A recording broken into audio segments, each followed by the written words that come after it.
할렐루야. 10월 21일 화요일 매일 성경 묵상입니다. 오늘 말씀은 역대하 30장 1절에서 12절의 말씀입니다. 얼마 전에 우리나라의 추석 명절이 지나갔죠. 추석 전에는 휴일도 길고 해서 좀 기대하기도 했습니다만 막상 휴일이 다 끝나고 나니까 금세 지나가 버린 듯해요. 언제 지나갔지? 이런 생각을 하는데요. 그런데도 휴일에 좀 심한 이제 뭐 안식을 얻고 좀 괜찮겠지 좋겠지 생각했는데 더 피곤해요. 추석 쉬는 게. 이스라엘에 있어서도 절기들이 있습니다. 그 중에 오늘 6월절이라는 명절이 나와요. 6월절은 이스라엘의 출애굽을 기념하는 절기예요.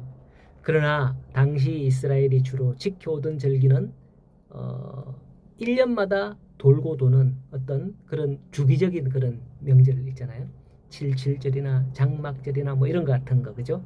농사와 관련되어서 뗄래야 뗄 수 없는, 돌아가면 뭐 이렇게 탁탁 지키고, 이 때가 왔네, 탁탁 지키고 이런 거 있잖아요. 이건 씨 뿌리고 추수하는 과정에서 뗄래야 뗄 수 없는 거죠. 우리나라도 그렇잖아요. 새해가 되면 설날, 이거는 뗄래야 뗄 수가 없는 우리나라 명절이고요. 또 추수 때가 되면 추석, 이 두 절기는 선대하게 3일씩 연휴를 두고서 지냅니다. 하지만 예전에는 지켰던 그런 명절 그런 풍속들이 많이 있죠. 정월, 대보름, 단오 이런 것들 같은 절기들은 해마다 중요성은 이제 점점 사라지고 요즘에는 거의 잊혀져가는 그런 절기가 우리나라에서도 되었잖아요. 이와 마찬가지로 이스라엘에 있어서도 6월절은 과거에 있었던 한 사건일 뿐이어서 그게 계속 1년에 계속 해마다 반복되는 그런 사건이 아니었기 때문에 현재 이스라엘에는 점점 잊혀진 절기처럼 되어 갔던 겁니다. 그럼에도 불구하고 히스기야는 이 절기를 다시 한번 찾아 지키고자 하는 것이었습니다. 왜냐하면 이것은 하나님이 우리에게 어떻게 구원을 베푸시느냐, 이거에 대한 구원의 모범 사례였기 때문입니다. 그렇습니다. 우리의 신앙은 구체적인 역사적 사실에 근거한다는 거예요. 미래의 구원도 과거의 역사에서 행하신 하나님의 일들을 살펴봄으로써 더욱 믿음과 확신이 생기는 거예요. 그렇기에 우리가 이스라엘의 역사를 읽는 거고요. 이스라엘의 역사를 통해서 그걸 깨닫는 거예요. 우리가 성경에서 왜 이스라엘 역사를 배워야 돼? 짜증낼 필요 없어요. 1절을 보면 히스기야는 남유다 지역은 물론 북이스라엘 여러 지파의 지역에까지 편지를 보내서 6월절을 우리 지키자라고 권유합니다.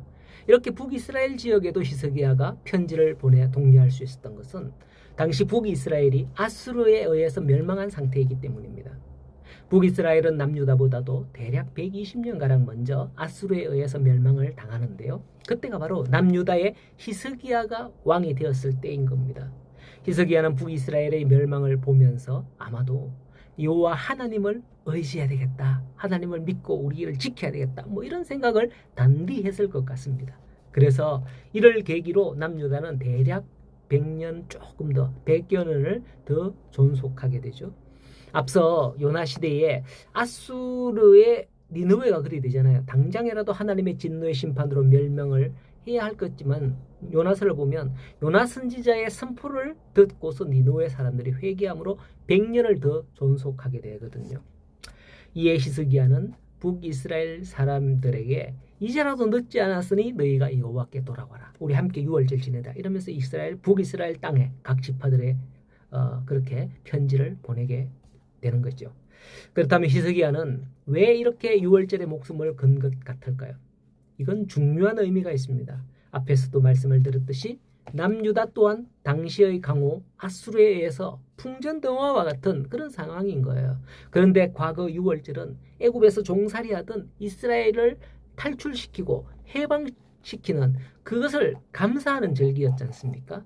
하나님의 언약을 상기시켜서 하나님과의 관계를 회복하는 데 매우 적절한 그런 방편이기 때문에 히스기야는 그것을 우리도 지키자라고 작정을 한 겁니다. 히스기야는 이 6월절 준수를 통해서 그동안 하나님께 대한 패역으로 말미암아 이스라엘이 완전히 잊고 있었던 하나님의 선민에 대한 축복과 그 신분에 합당한 삶을 과거의 역사 속에서 하나님께서 이미 성취해 주신 그 사건에 근거하여 회복하고자 하는 그런 의도를 가지고 있었다는 거죠. 이것은 오늘 우리들의 신앙생활에 있어서도 마찬가지입니다. 신학교에 가서 신학을 배우면 신학이 철학과 매우 밀접한 연관이 있다는 걸 느끼지 않을 수 없어요. 그래서 신학을 배우는지 뭐 철학을 배우는지 도대체 이해할 수 없다라는 그런 생각, 그런 느낌이 많이 들었어요, 저는. 하지만 우리의 신앙은 철학 이론과 같은 관념적 사상이 아니라 논리에 의한 것이 아니라라는 것이죠.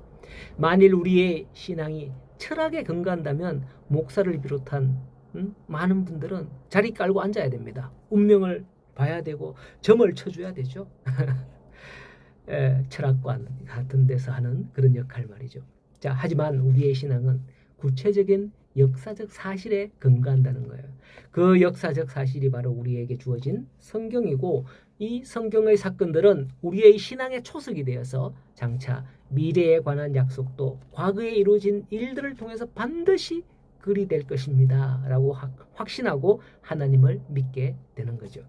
그런데 10절 말씀에 보면 보발꾼들이 에브라임, 므낫세, 스불론 이 여러 땅에 이르렀으나 그 사람들이 조롱하며 비웃더라 라고 합니다. 저들은 하나님의 말씀을 버린 지 오래입니다. 여로보암이 북이스라엘을 세워서 이스라엘이 쪼개졌을 때부터 지금까지 저들에게는 하나님의 말씀을 가르치는 선지자나 제사장들이 없었기에 그 말씀을 잊은 지 오래거든요. 그러니 하나님의 말씀이 없어서 이런 반응을 보이는 거예요. 이것은 세상 사람들도 마찬가지예요. 우리는 믿음으로 나아간다지만 세상 사람들은 우리를 향해서 비웃고 비난합니다. 왜냐하면 그들에게는 하나님의 말씀이 없기 때문에 그들이 왜 그러나? 이러면서 우리 예수 믿는 사람들을 오히려 욕하는 거예요. 남유다의 히스기야 왕이 이처럼 유월절을 성대하게 지키며 남유다를 새롭게 함으로 앞으로 100년의 초석을 다시게 되는 것 같이 저와 여러분들도 말씀에 근거한 신앙으로 말미암아 마지막 때까지 하나님이 함께 하시고 구원을 이루어 가시는 성도들이 다 될 수 있기를 소원합니다. 이 모든 게 말씀에서 나옵니다. 우리는 이 말씀을 가졌고 저들은 말씀을 가지지 않았습니다. 주의 말씀은 내 발의 등이요 내 길의 빛이다 라고 했지 않습니까? 이 말씀의 깨달음이 우리 모두에게 우리의 구원의 축복을 누리게 하는 그러한 영광이 있기를 간절히 소원합니다. 오늘도 주의 말씀과 함께 하면서 승리하는 우리 모든 성도들 되실 수 있기를 축복합니다.